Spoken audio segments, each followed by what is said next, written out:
Біз барлығымыз білеміз, бірақ мән бермей жүрген бір дүниелердің астын сызып айтып кеткім келеді. Дүние қандай аласапыран болса да, соғыс жағдайы болып жатса да, аштық жағдайы болып жатса да, адам өзінің адамшылығын сақтап бақытты ғұмыр кешуге мүмкіншілік бар. Тіптен соғыс кезінде окопта танысқан медсестрамен жаралы солдатта кейін бір-біріне махаббат туындап үйленіп жатады. Егер адамгершілік сезімдер болмаса, соғыс кезінде солдаттар бір-біріне соңғы нанын бермес еді. Тура сол сияқты сапарда қиналған кезде де астындағы атын аман қалуға мүмкіндігі бар адамға түсіп берген батырлар қаншама.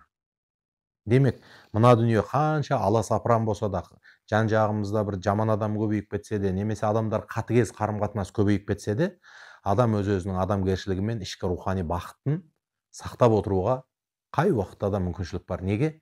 Себебі адамгершілік азайса да Алланың мейірімі азайған жоқ. Алланың мейірімі сол күйінде түсіп тұр. Егер біз Алламен пенде ретіндегі байланысымызда сол тазалығымызды, сол адамгершілігімізді сақтай алсақ, Алла сөзсіз біздің жүрегімізге тыныштық береді. Енді біздің мойнымызда не міндет бар? Сол міндеттердің қарапайым болса да мен үшеуін айтып өтейін. Сол үшеуінің өзі біздің қаншама адамгершілік болмысымызды сақтауға мүмкіншілік береді. Мысалға кейде Алланың шариғаты деп айтып жатамыз. Ол не нәрсе? Ол Алланың шариғаты деген ол бір заңдардың ережесі, жиынтығы, тыйымдар, рұқсат дүниелер. Соны мысалы шариғат дейді. Енді мысалға бөтен әйел мен бөтен еркек бір күнә жасап қойса, немесе біреудің қақсына кіріп ұрлық жасап қойсаң, Алланың шариғаты бұзылды деп ғұламалар айтатын. Ал енді өкінішке орай, әйел күйленіп, еркек күйленіп, немесе адам Құдай сақтасын туған ата-анасын өлтіріп қойып жатса, онда не дейді? Шариғаты ғана емес, адамның табиғаты бұзылды дейді.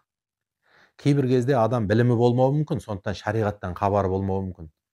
Кейде адам надан болуы мүмкін, өкіметтің заңынан хабары болмауы мүмкін. Бірақ енді адамның өзінің бір табиғаты бар ғой, дұрыс пен бұрысты, жақсы мен жаманды сезіп тұратын. Жай баланың өзі бармайтын бір дүниелер бар ғой, мысалы баланың өзі білімі болмаса да бір нәрселерге ұялады.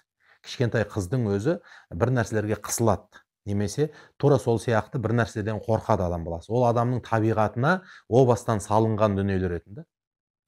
Енді осы біздің табиғатымызда не нәрселер бұзады, не нәрселер оны сақтайды. Осының үш жолы бар. Ол көз арқылы қабылдаған ақпараттар, құлақ арқылы қабылдаған ақпараттар және тіліміз арқылы жүрекке сіңірген ақпараттар. Бұл өте маңызды нәрсе. Мысалға көз деген нәрсе, ол жақсы, нұрлы, пайдалы нәрселерге қарайтын болса, адамның жүрегі нұрланады. Мысалға көшеде өте бір қорқынышты аварияны қараған кезде жүрегің аузыңнан шығып кете жаздайды. Бірден ана көз арқылы кірген ақпарат жүрегіңді қозғап жібереді. Немесе бір араның дырылдатқан бір темірге үйкелеген дыбысты құлағың шалса, жүрегің дірілдеп кетеді. Қойшы құрсын, естімейінші ары қарай деп. Немесе кейде өзің бір ауыр күпір сөзді айтып қаласың да, өзің жүрегің қорқып кетеді. Қой құрсын, бір жаман сөз айттым ба деп та.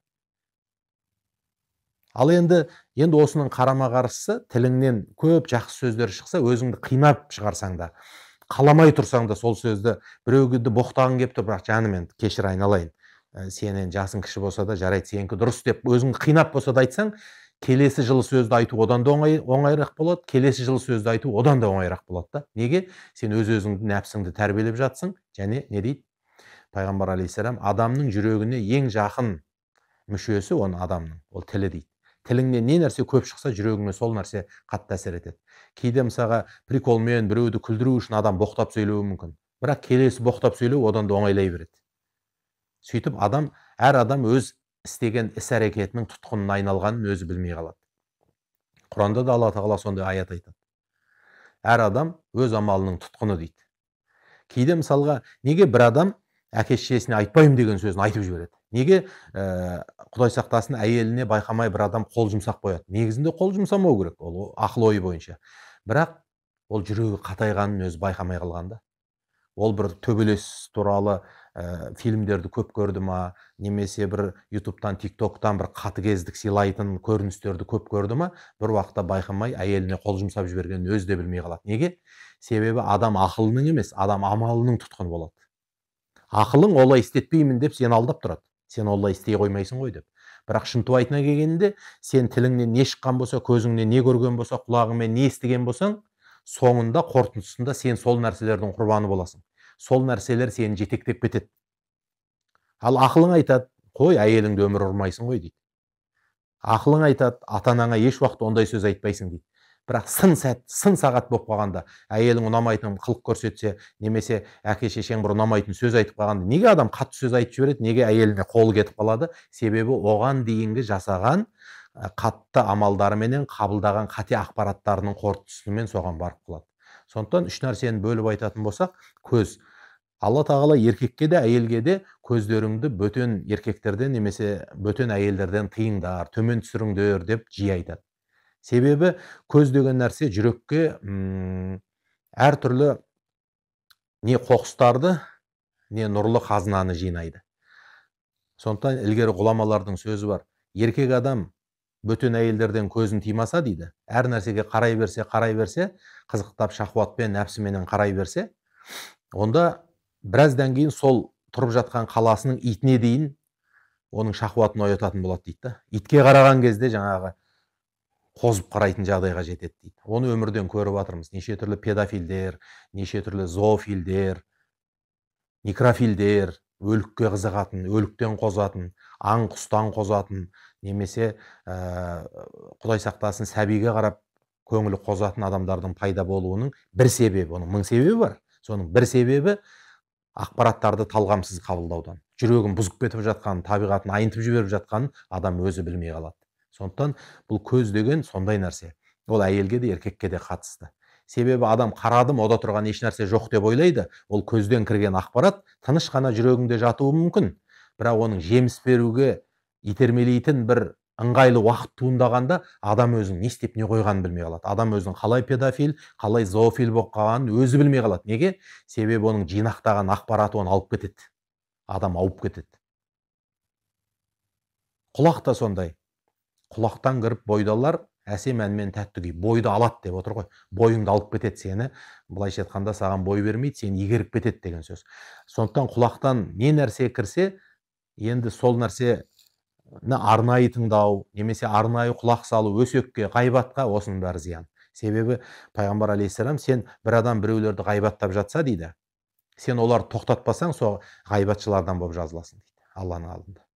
Я ол жерден тұрып кету керек, я ғайбат айтып, елдің қақсына кіріп жатқан адамды тоқтату керек. Өсек те сондай. Біреулермен ортаны бұзу үшін айтылып жатқан өсекті де тыңдап отыруға болмайды. Нәпсің рахаттанады, бірақ ол өсек ешкімді өсірмейді, қоғамда ешқандай нәтиже бермейді. Әртүрлі зиян музыкалар, әртүрлі зиян адамды қоздырушы әңгімелер, соның барлығы құлақтан кіреді де жүрекке барып орнығады. Бірақ ол тура сол сәтте нәтиже бермейді, ол жинақталып, өзінің сәтін күтіп жатады. Ал қандай да бір сен күнә жасауға, қиянат жасауға мүмкіндік туған кезде, баяғы құлақтан қабылдаған ақпараттардың бәрі басын көтеріп, сені алып кеткенін өзің білмей қаласың. Тіл де сондай. Мысалға, сіз тілде кез келген адам боқтықтан тыйылам десе, тыйылуға мүмкіншілік бар. Өйткені боқтықтың орнын ауыстыратын, эмоцияны жеткізетін пайдалы сөздер өте көп адамның тілінде. Сол сияқты Алланы мақтайым десең, немесе бір адамды қуантам десең, оған да адамның тілі жетеді. Тіл буынсыз, тіл сүйексіз. Сондықтан адам өзінің тілін жақсы сөздерді айтуға қинап болса да бейімдеу керек. Айналайын, айым күнім, жаным, қалқам, ой шырағым, ой не деген бір жақсы баласың, ой мынауың керемет болды, ой бәрекелді. Мұхтар Әуезов, мысалы, өзінің шәкірттерінің бір жақсы қылығын ой пәлі дейді екен. Қазір оны біз мысалы кітаптан естіп отырмыз. Мұхтар Әуезов бір нәрсеге қуанса, ой пәлі деп айтады дейді. Сол сияқты бір жамандыққа итермелемейтін жақсы сөздерді тілімізге жинақтап жүруіміз керек. Мәселен, мен 17, 18, 20 жастарымда тілім боқтай бастады. Боқтап сөйлей бастадым. Және ақын болғасын, оны әдемілеп, шиырып боқтайтын, орнымен боқтайтын бір жағдайға жете бастады. Неге? Себебі төңірегімдегі ортама бейімделдім. Ортам боқтайтын еді, мен де боқтап бара жаттым. Біраздан кейін өзім тоқтаттым, және жаңағы боқтықтарға тәубе қылдым, және сол боқтықтың орнын басқа сөздермен жеткізетін жағдайға еңбектенген кезде Алла мені құтқарды. Мен 20 жасымнан кейін боқтап сөйлеген жоқпын. Мүмкін екен, адам өзгереді екен. Сондықтан ілгергі ғұламалардың сөзі бар. Алла тағала адам баласын Қорлаймын десе дейді, сол қорлықтың ең үлкен түрі дейді, оның тілін дейді, өзін еске алудан тыйып қойса дейді да. Алланы еске аламайтын құл болып қалсаң, ол бір құдайдың қорлығы дейді да. Саған Алла тіл берді, сол тілді берген Алланы мақтай алмай жатырсың. Алла саған тіл берді, сол ең алғаш саған әліппені үйреткен ұстазыңды қуанта алмай жатсың. Тіл берді, саған сөйлеуді үйретіп, а, б, мынау ана, мынау әке деген сөзді үйреткен әкең мен шешеңді ренжітетін жағдайға қолданып жатсың да тіліңді. Сондықтан тіл деген нәрсе Алланы мақтайтын, адамдарды қуантатын, жұрттың бір проблемасы болса соның шешім табуына кірісетін бір біздің рухани нұрлы құралымызға айналу керек. Мінекей, сонда біздің көзіміз, құлағымыз, тіліміз айналып келгенде біздің тағдырымыздың ең негізгі қазықтары ғой. Өйткені адамның кез келген сөзі оның тағдырына айналып кетеді тілінен шыққан. Немесе адамның кез келген жауапсыз қабылдаған ақпараты оның жүрегін жаулап алады да, ол күтпеген амалдарға, қиянаттарға, күнәларға, әртүрлі жаман жағдайларға алып кетіп жатады. Сондықтан біз осы мүмкін емес сияқты көреміз де, қазір қойш, әлгі ақындар айтқандай, тақуа болып өмір сүруге татим екен осы ит өмір дейді ғой. Олай емес. Дажал шыққан заманда да бір тақуалар болады, жәннатқа кіреді.